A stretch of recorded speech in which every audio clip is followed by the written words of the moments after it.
Assalamualaikum warahmatullahi wabarakatuh. Selamat pagi. Pada kesempatan kali ini, kami dari kelompok 4 izin mempresentasikan laporan praktikum kami mengenai sifat koligatif larutan.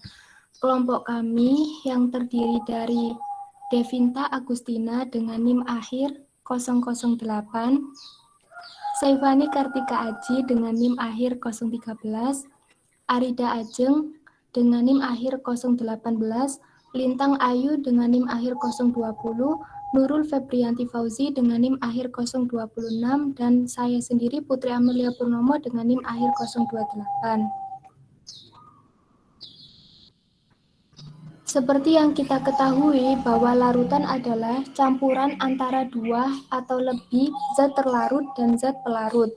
Sifat koligatif larutan adalah suatu sifat larutan yang hanya dipengaruhi oleh jumlah partikel zat terlarut. Jadi semakin banyak zat terlarut, maka sifat koligatif akan semakin besar. Sifat koligatif larutan terdiri dari 4 macam, yaitu penurunan tekanan uap, penurunan titik beku, kenaikan titik didih, dan tekanan osmotik. Larutan terbagi menjadi dua, yaitu larutan elektrolit dan non-elektrolit.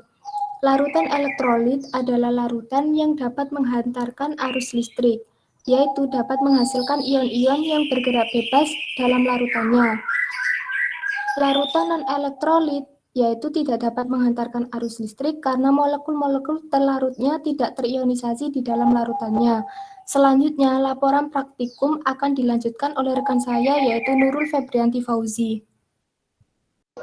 Baik, saya akan melanjutkan presentasi dari kelompok 4. Untuk isi laporan, yang pertama yaitu A. Rumusan masalah. 1.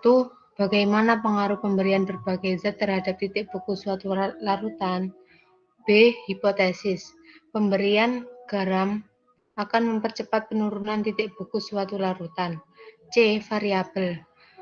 1. Variabel kontrol, yaitu es batu, kadar zat, alat yang digunakan, lama waktu didiamkan. 2. Variabel bebas atau manipulasi, yaitu jenis zat. 3. Variabel respon, yaitu penurunan titik beku. Selanjutnya akan dijelaskan oleh rekan saya. Baik, di sini saya akan menjelaskan mengenai alat bahan dan juga prosedur praktikum. Di sini alat yang digunakan yaitu 4 gelas sendok, wadah, dan juga entong nasi. Untuk bahannya ada es batu, tepung, garam, dan juga gula. Lalu, di sini ada prosedur praktikum. Yang pertama, menyiapkan alat dan bahan yang dibutuhkan. Yang kedua, memberikan label atau tanda pada gelas untuk membedakan zat yang akan dimasukkan ke dalam gelas. Yang ketiga, pada gelas pertama hanya akan diisi dengan es batu. Kemudian pada gelas kedua diberi label zat gula. Lalu yang ketiga yaitu label zat tepung. Dan yang terakhir yaitu label zat garam. Lalu yang keempat, memasukkan es batu ke dalam 4 gelas dengan porsi yang sama, yakni 1 sekop es batu menggunakan entong nasi. Yang kelima, memasukkan zat sesuai label atau tanda pada gelas yang telah disiapkan dengan porsi yang sama, yakni 2 sendok makan. Yang keenam, mendiamkan ke-4 gelas selama kurang lebih 30 menit. Dan yang terakhir, yang ketujuh, yaitu mengamati perubahan yang terjadi dan catat hasil pengamatan tersebut. Selanjutnya akan dilanjutkan oleh rekan saya. Baik, di sini saya akan menjelaskan tentang hasil pengamatan.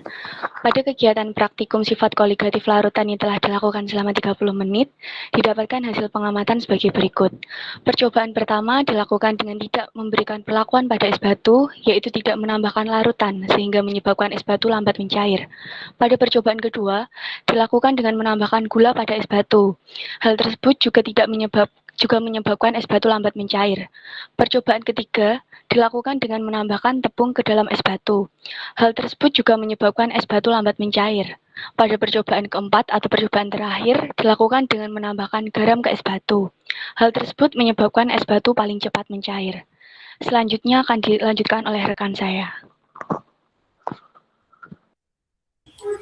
Baik, di sini saya akan menjelaskan mengenai analisis data berdasarkan hasil percobaan.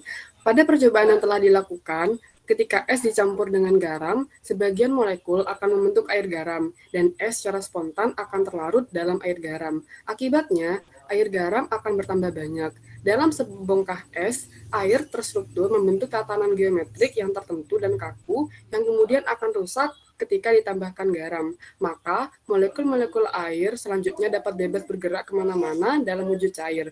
Setiap zat terlarut tentu memiliki penurunan titik beku yang berbeda-beda. Pada sebuah larutan yang bersifat elektrolit, proses pembekuan akan lebih lama karena adanya ion-ion yang memiliki daya listrik, sehingga ini membuat larutan tersebut membeku, yang artinya titik beku larutan akan lebih rendah. Hal ini juga sejalan dengan percobaan yang telah dilakukan, yaitu dengan mencampurkan es batu dan garam, yang mengakibatkan es batu menjadi lebih cepat mencair, karena larutan garam merupakan larutan elektrolit dengan ion-ion yang memiliki daya hantar listrik yang mampu merusak tatanan geometrik es batu, sehingga mengakibatkan penurunan titik beku es batu yang lebih cepat. Sedangkan pada larutan non-elektrolit yang tidak memiliki ion-ion dengan daya hantar listrik, membuat larutan ini menjadi lebih cepat membeku saat proses pembekuan, sehingga titik beku yang dicapai akan lebih tinggi.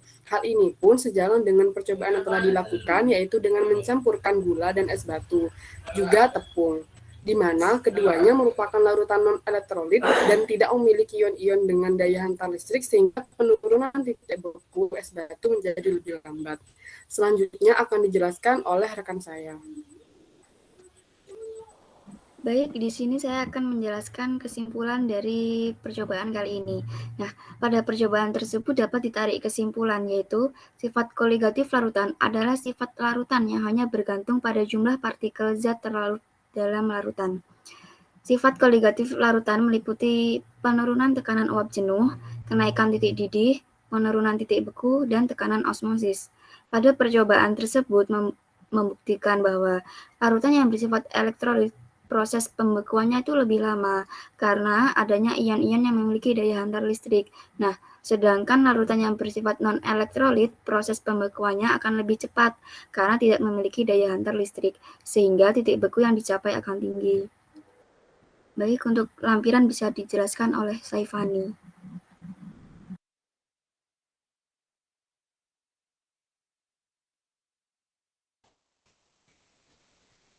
Jadi berikut lampiran yang telah kami lakukan dalam melakukan percobaan ini, yaitu ada alat dan bahan, lalu proses memasukkan es batu, masukkan zat yang ada pada gelas,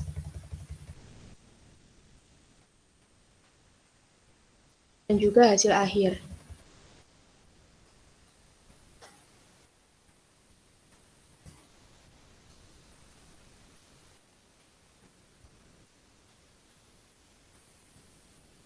Di sini dapat dilihat bahwa garam lebih cepat untuk mencairkan es batu.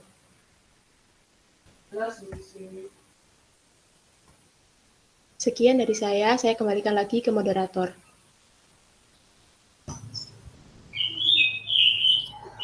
Baik, sekian presentasi laporan praktikum sifat koligatif larutan dari kelompok kami. Jika ada kekurangan, kami mohon maaf. Terima kasih. Wassalamualaikum warahmatullahi wabarakatuh.